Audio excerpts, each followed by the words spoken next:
Et place maintenant au débat du 21h avec moi en plateau Gabriel Catala, député La France Insoumise du Val-de-Marne, du Val-d'Oise, pardon, bonsoir.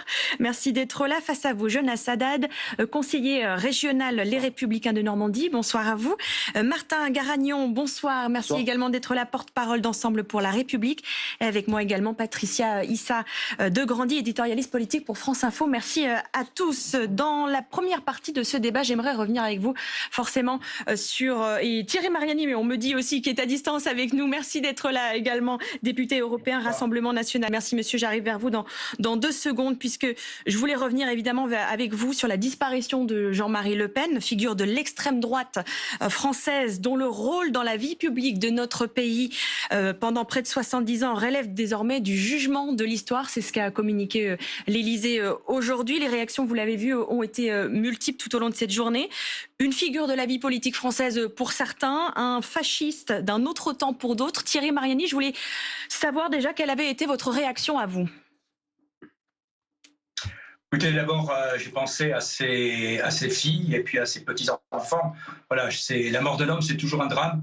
Et je leur adresse mes condoléances. Ensuite, je vous permets de vous rappeler que j'ai rejoint le Rassemblement national de Marine Le Pen, mais j'ai combattu le Front national de Jean-Marie Le Pen. J'étais même candidat contre lui aux élections régionales en 2010.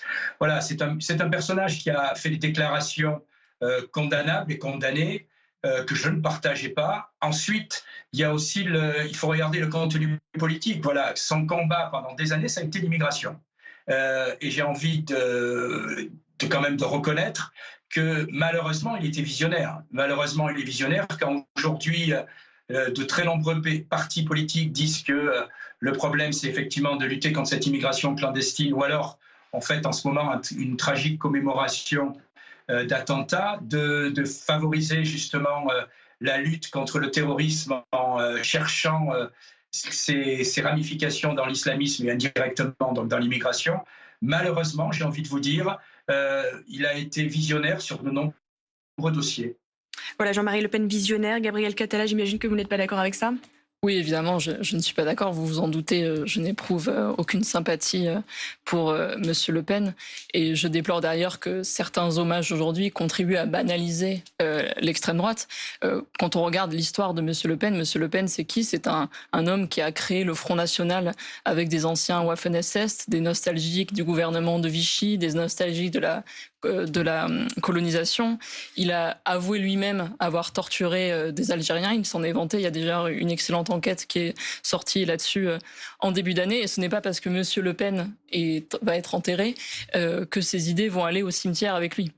Et donc nous devons bien sûr nous atteler à poursuivre le combat contre ces idées, puisque contrairement à ce que dit Monsieur Mariani, il y a une filiation entre le FN et le RN, qui sont en fait les deux faces d'une même pièce. D'ailleurs, il y a 2 ans, j'étais déjà à l'Assemblée nationale, et il y a eu un colloque organisé par Madame Le Pen pour célébrer les 50 ans de la création du Front National avec tous les membres du parti qui était présent. Et quand on regarde le Front National aujourd'hui, il y a eu toutes ces révélations pendant les congés de Noël sur les députés RN qui étaient 15 étaient dans un groupe Facebook extrêmement violent avec des appels au meurtre. D'autres, leurs collaborateurs, ont des pseudos néo-nazis sur Twitter, ou tweetent des propos homophobes, sexistes. D'autres sont proches d'un syndicat qu'on appelle la Cocarde, qui est proche de d'autres groupuscules violents. Et donc, les idées de l'extrême droite restent les mêmes.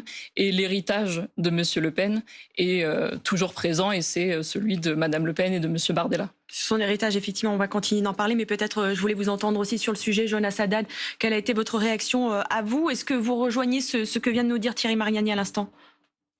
Je sais pas, j'ai pas la même histoire que Thierry Mariani. Moi, j'ai que 37 ans. J'ai toujours vu Jean-Marie Le Pen, mais j'ai vu surtout qu'il avait progressé très rapidement à partir d'un certain moment où, faut le dire, et ça, c'est les historiens, les analystes qui le disent, il y a quelqu'un qui l'a mis en piste, ce monsieur. C'est François Mitterrand. Avant que monsieur François Mitterrand décide et demande expressément à un certain nombre d'organes de presse de mettre sur le devant de la scène Jean-Marie Le Pen pour fissurer la droite, Jean-Marie Le Pen, c'était un petit groupe d'histrions néo-nazis, fascistes, ça vous avez raison là-dessus, c'était ce que c'était. Et dans une sorte de machiavélisme, Jean-Marie Le Pen a été en fait, si vous voulez, une sorte d'épouvantail qui a fait quoi en réalité ? C'est qu'à force de mettre sur lui, à juste titre, parce que c'était quelqu'un qui était raciste, il faut le dire, qui était xénophobe, qui était antisémite profondément. Eh bien, la réalité, c'est que la vie politique est devenue très manichéenne. Et si vous étiez juste un petit peu concerné par les questions de sécurité ou par les questions d'immigration, vous deveniez immédiatement Jean-Marie Le Pen ou un fasciste ou un nazi. Ce qui est gênant dans ce manichéisme, c'est que en fait, cette figure-là, que je ne regrette pas, en fait, a empêché de traiter les problèmes de ce pays. Vous voyez, par exemple, quand on se retrouve avec un Jean-Marie Le Pen au deuxième tour de l'élection présidentielle en 2002, du coup, qu'est-ce qui se passe? Il y a un front républicain assez logique, assez légitime, je ne le conteste pas, c'est pas du tout mon propos, mais je dis juste que, de facto, on ne règle pas les problèmes du pays et c'est soit les gentils, soit les méchants.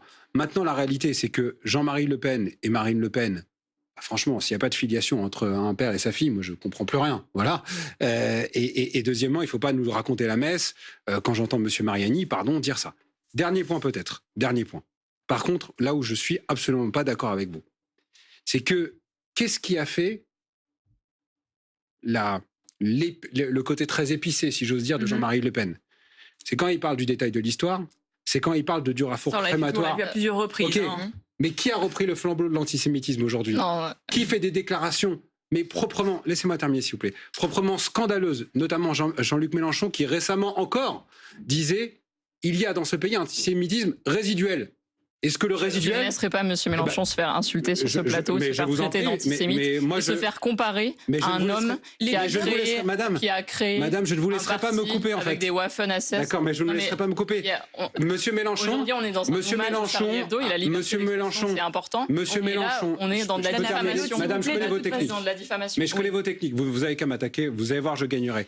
Mais je dis juste que... En tout cas, mais vous parlez de diffamation. Donc je dis juste que... On n'est pas là pour ça. Monsieur Mélenchon, si je peux me permettre, vous comparez, si je peux me permettre, vraiment là c'est la journaliste qui parle, vous comparez Jean-Marie Le Pen qui a été à maintes fois condamné pour incitation à la haine raciale, entre autres, à Jean-Luc Mélenchon de crimes contre l'humanité. Contestation de crimes contre l'humanité à Jean-Luc Mélenchon qui pour l'instant n'a été condamné de rien. Je n'ai pas comparé. Ce que je dis, et vous pouvez même citer mes propos, je suis très clair. Celui qui a repris aujourd'hui le flambeau de l'antisémitisme en France, c'est Jean-Luc Mélenchon. J'assume mes propos et je continue même en terminant en disant que M. Mélenchon promeut Rima Hassan qui a défilé avec les gens du Hamas qui appellent à la destruction. Voilà, c'est ça. Je l'assume totalement. Pas forcément beaucoup de temps, donc je sais que vous avez du mal avec ça, mais c'est une dure réalité. Et on va revenir ce genre de propos nauséabonds. Et moi, je ne suis pas d'accord pour laisser faire cela. Madame Hassan a participé à une manifestation en Jordanie qui n'avait rien à voir avec le Hamas. Ceci étant dit, on va peut-être revenir sur le sujet du jour qui est Jean-Marie Le Pen. Pardon, je vais poursuivre. Combattu l'antisémitisme et toutes les formes de racisme. On a bien compris. Je vais poursuivre. Peut-être Patricia. Je voulais revenir sur ce communiqué de l'Élysée, sur l'héritage de Jean-Marie Le Pen. Je vais y arriver. Quand il dit que Jean-Marie Le Pen relève désormais du jugement de l'histoire, comment vous l'analysez? C'est très léger en fait finalement. Emmanuel Macron n'a pas été d'une grande finesse finalement à se cacher derrière son petit doigt pour ne pas trop aller heurter le RN aujourd'hui, le Rassemblement national aujourd'hui, Marine Le Pen et ses électeurs, parce que lui parle que l'histoire jugera. François Bayrou dit que ce sont des polémiques. Tout ça est quand même très léger, pas à la hauteur, parce qu'on parle quand même de quoi? On parle de négationnisme, d'antisémitisme, d'incitation à la haine raciale et d'une personne qui a été condamnée à maintes fois, plus d'une trentaine de fois sur ces sujets-là. C'est certain. Ça reste quand même l'une des figures de l'extrême droite qui a raillé toutes les extrêmes droites orphelines après la guerre de 45.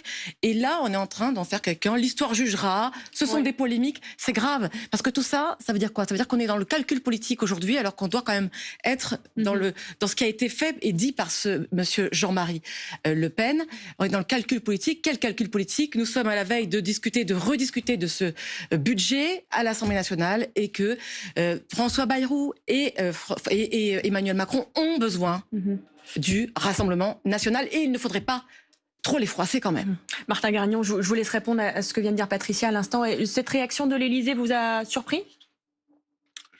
Non, la réaction de l'Élysée ne m'a pas surpris. Ce qui m'a surpris, c'est d'autres réactions qui ont pu être tenues, que j'ai trouvées particulièrement indigne, voire indécente. Moi, je me suis engagé en politique en 2002, lorsque justement Jean-Marie Le Pen est arrivé au deuxième tour des présidentielles. Je pense que, comme beaucoup de ma génération, les quarantenaires, on a été pour beaucoup choqués par cette arrivée de l'extrême droite au second tour des présidentielles. On s'est dit, c'est encore possible, ça n'est pas un accident de l'histoire, c'est quelque chose qui est là, qui est tapis dans l'ombre, mais qui peut survenir à chaque instant. On le voit encore plus aujourd'hui, en France, mais à travers le monde aussi. La montée d'un certain nombre de populismes d'extrême droite est un réel danger qu'il ne faut jamais minimiser et sous-estimer.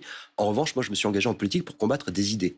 Jamais je ne me réjouirais de la mort d'un homme. Et j'ai trouvé, et notamment ce qui se passe en ce moment même à Paris. Personne ne se réjouit de la mort d'un homme sur ce plateau en ce moment même à Paris, vous avez...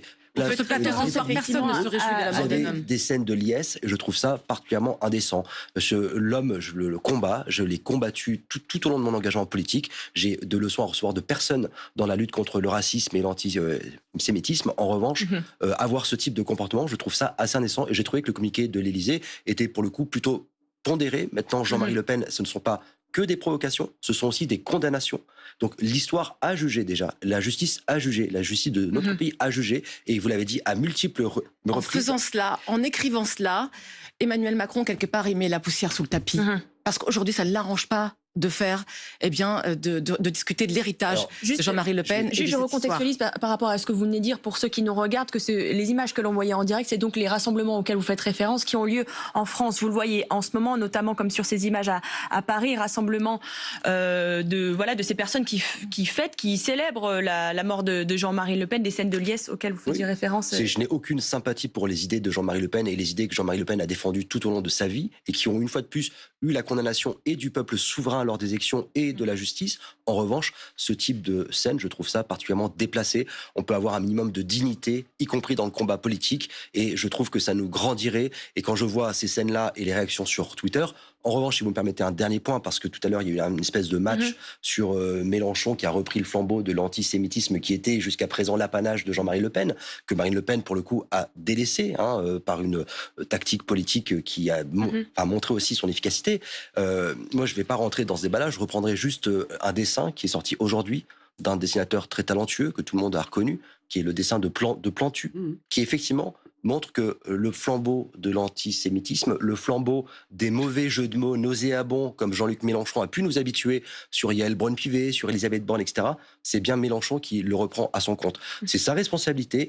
C'est pas parce qu'il n'a pas eu de condamnation qu'on ne peut pas le dénoncer. Moi, j'ai passé mon temps à dénoncer la ligne jaune sur laquelle LFI jouait depuis des mois et des années, qui est un danger aussi pour notre démocratie. Et c'est pas parce qu'on s'oppose au Front National de Jean-Marie Le Pen. Vous êtes en train de dire finalement que l'héritage de Jean-Marie Le Pen, l'héritier de Jean-Marie Le Pen, c'est Jean-Luc Mélenchon. Mais factuellement, j'espère qu'on aura aussi l'occasion de débattre de l'anniversaire de Charlie Hebdo. Vous avez un sondage qui est sorti sur l'électorat de la France insoumise, sur justement leur appréhension des événements et des caricatures qui ont généré Charlie Hebdo. Ça va dans ce sens-là. Pas que le sondage, Martin. Oui, également. Assume de ne pas être Charlie. Mais et je comprends que ça vous mette mal à l'aise. Je n'ai pas mal à l'aise avec votre engagement. Et c'est une réalité. Et nauséabond est totalement faux. Le dessin de Monsieur Plantu ne démontre rien, c'est une opinion. C'est son opinion. Et je me permets de partager son opinion. C'est une opinion qui est totalement fausse. Je comprends que vous changez de sujet puisque vous êtes très mal à l'aise avec la complaisance de Renaissance, avec l'extrême droite et le communiqué de Emmanuel Macron battu par 2 fois Marine Le Pen au présidentiel, donc il n'y a pas de complaisance. S'il y a une complaisance à trouver entre l'extrême droite et des mouvements politiques, elle est autour de moi, puisque dans le gouvernement actuel, on a M. Retailleau qui utilise des termes français de papier, régression vers les origines ethniques, ensauvagement, etc. qui sont des termes. Vous plaisantez quand vous rédigez des tracts en arabe volontairement dans des quartiers, c'est pas vous qui décidez la politique. On a tout cela. Vous plaisantez, madame. On a une loi immigration qui a été votée, qui a été présentée par M. Darmanin. Plusieurs dispositions de cette loi, la préférence nationale, la limitation du regroupement familial, la limitation du droit du sol, par exemple. On parle beaucoup de Mayotte en ce moment. La limitation du droit du sol à Mayotte et dans l'Hexagone, partout en général, c'est une idée de M. Le Pen. C'est le programme de 2002. C'est les députés maoris qui le réclament. Contre lesquels ces personnes disent qu'elles se sont opposées, etc., en reprenant exactement ces idées dans cette loi immigration.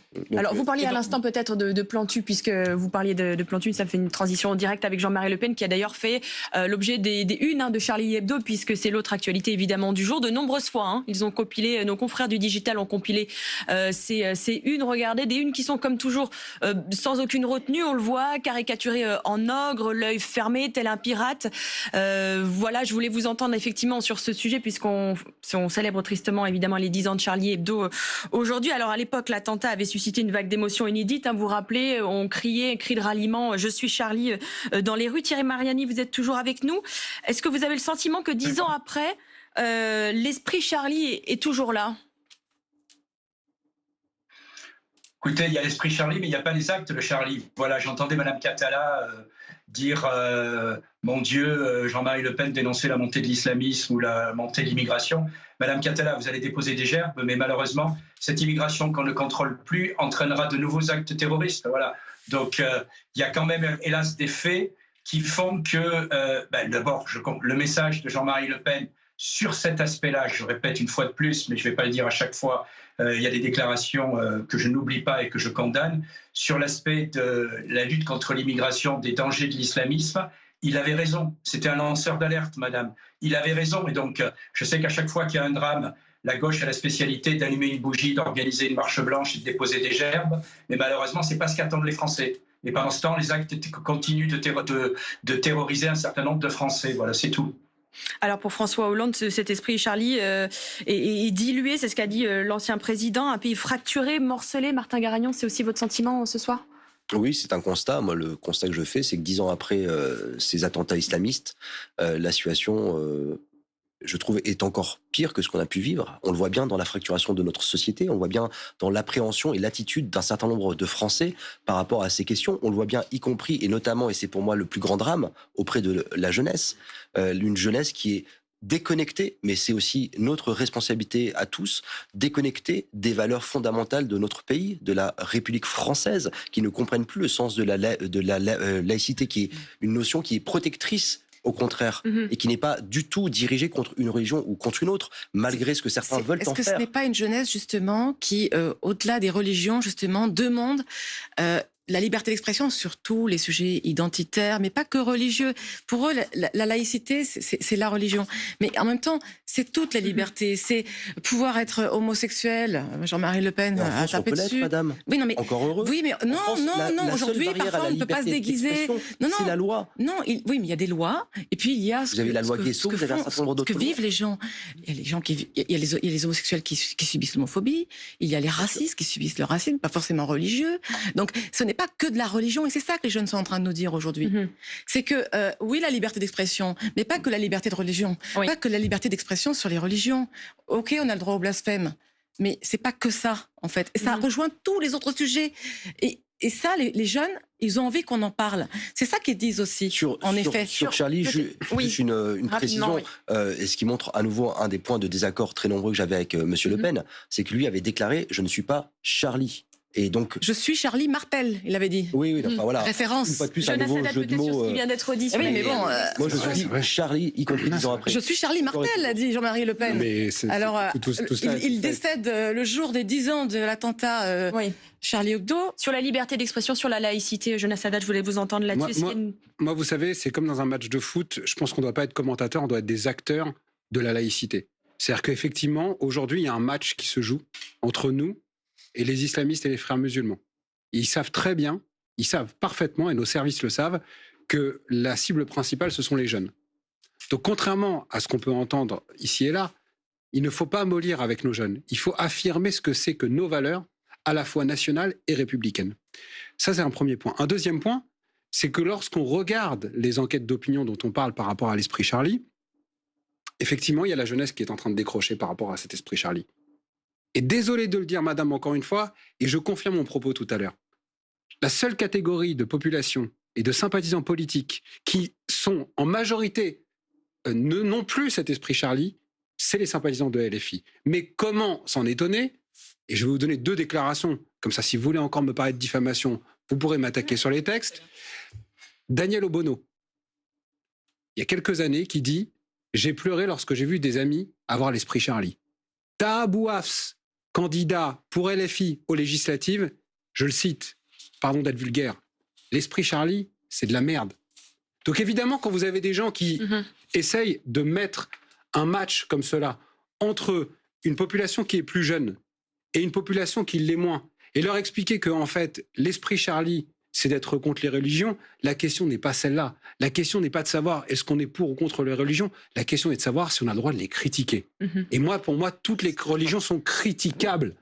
Et c'est la force de notre pays. Parce qu'à la différence du modèle anglo-saxon, parce qu'à la différence du modèle des républiques islamiques, dans notre pays, on a le droit de parler des religions, on a le droit de les critiquer et on a même le droit de se moquer de Jean-Marie Le Pen. Je vous laisse répondre, Gabriel Catala. Oui, avant de répondre aux nouveaux mensonges, déformations de propos et propos outranciers de monsieur, je voudrais moi, je déplore qu'on parle de ce massacre d'innocents après avoir parlé de la mort de monsieur Le Pen déjà.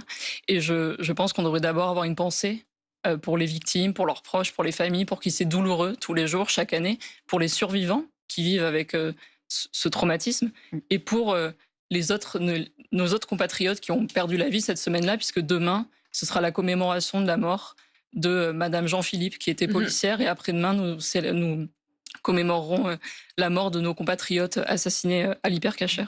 Ceci étant dit, l'esprit Charlie, ce n'est pas ce que dit monsieur. L'esprit Charlie, c'est faire en sorte, garantir la liberté d'expression, la chérir. La liberté d'expression, c'est une liberté qui est garantie dans la Déclaration des droits de l'homme et du citoyen de 1789. Elle est associée à la liberté caricaturée, elle est associée à la liberté de la presse, à plein de libertés dans notre pays. Blasphème. Et malheureusement, après les attentats de Charlie Hebdo et après tous les attentats qui ont bouleversé dans notre pays, le Bataclan, le Père Hamel, l'assassinat de Samuel Paty, l'attentat de Nice, ces libertés ont constamment été réduites dans notre pays. La liberté d'expression a été réduite par la loi séparatisme, par la loi secret des affaires, par la loi Vous répondez pas à la sécurité question, globale. Et donc, quand certains essayent, encore une fois, d'instrumentaliser la laïcité pour viser nos compatriotes musulmans qui vivent leurs relations en paix et qui n'ont rien à voir avec des terroristes islamistes, je le déplore, et chaque année c'est la même chose. Qui a parlé de ça? Est-ce que vous êtes encore Charlie ou pas? Exactement, je suis tout à fait Charlie dans l'esprit que vous êtes contre Madame Obono. Comment dire, Madame Obono n'a jamais prononcé les propos, on peut faire un fast-checking si vous voulez, n'a jamais prononcé le propos que vous voulez dire. Volontiers, je suis venu et j'ai vérifié. Et t'as Bouaf qui dit l'esprit Charlie c'est de la merde? Monsieur Bouaf parlait sûrement de la ligne éditoriale qui est prise par certains. Juste après qu'il soit mort. Donc vous pleurez et lui il se réjouit. Ça n'a rien à voir. C'est beau. On peut déplorer la liberté d'expression, c'est aussi le droit de penser, de ne pas être d'accord avec la ligne éditoriale de certains journaux et certaines caricatures. Moi, par exemple, je pense que Valeurs Actuelles, vous parlez de ma collègue Madame Obono, parlons-en.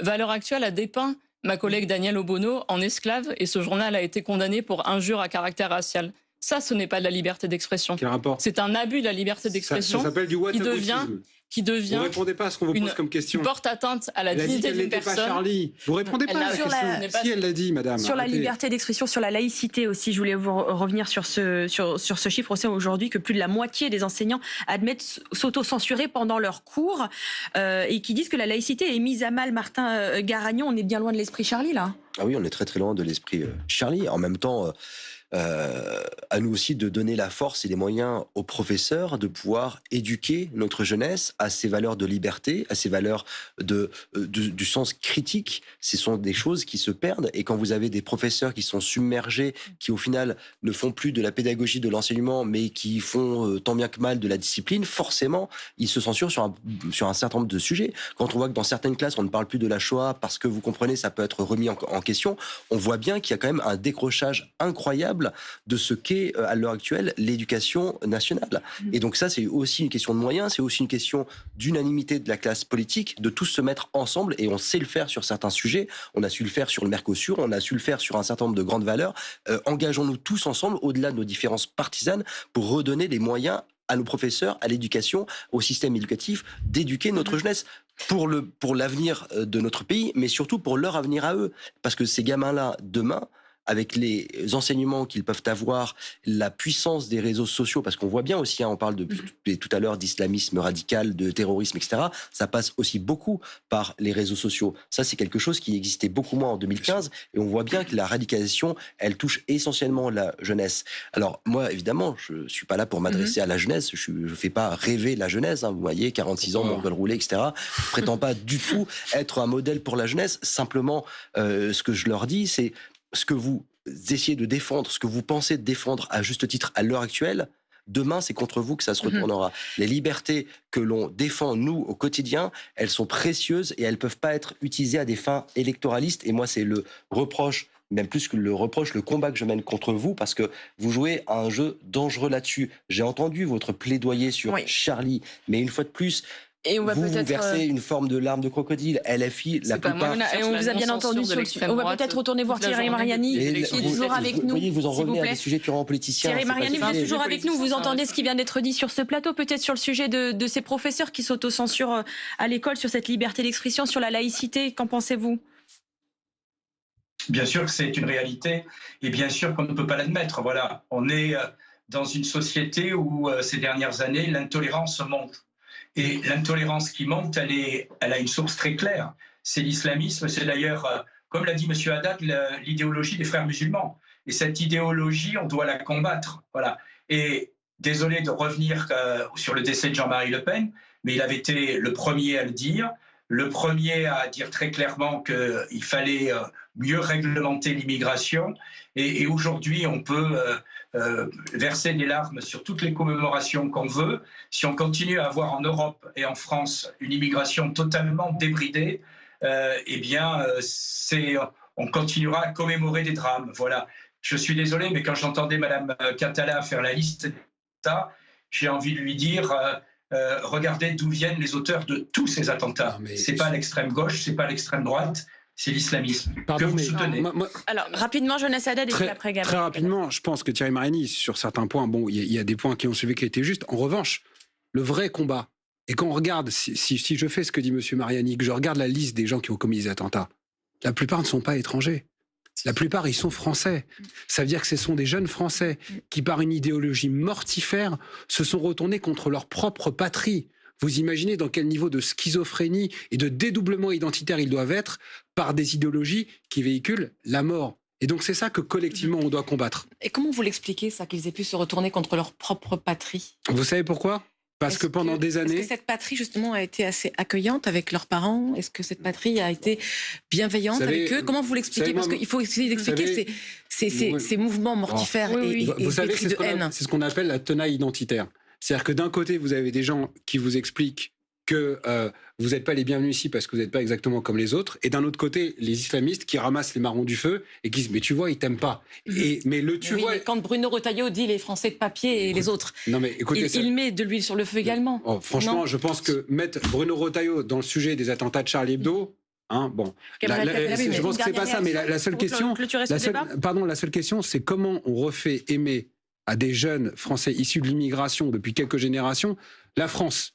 Parce que moi, j'entends beaucoup, et c'est juste dire les valeurs républicaines, mais il faut le faire aimer le pays en tant que tel. Gabriel Catala, une dernière réaction. Oui, c'est toujours très étonnant d'être mis en cause par M. Mariani, qui a encore récemment organisé des voyages pour aller rencontrer Bachar al-Assad. Encore une fois, il y a cette doxa classique de l'extrême droite qui est de faire un lien entre l'immigration et la délinquance.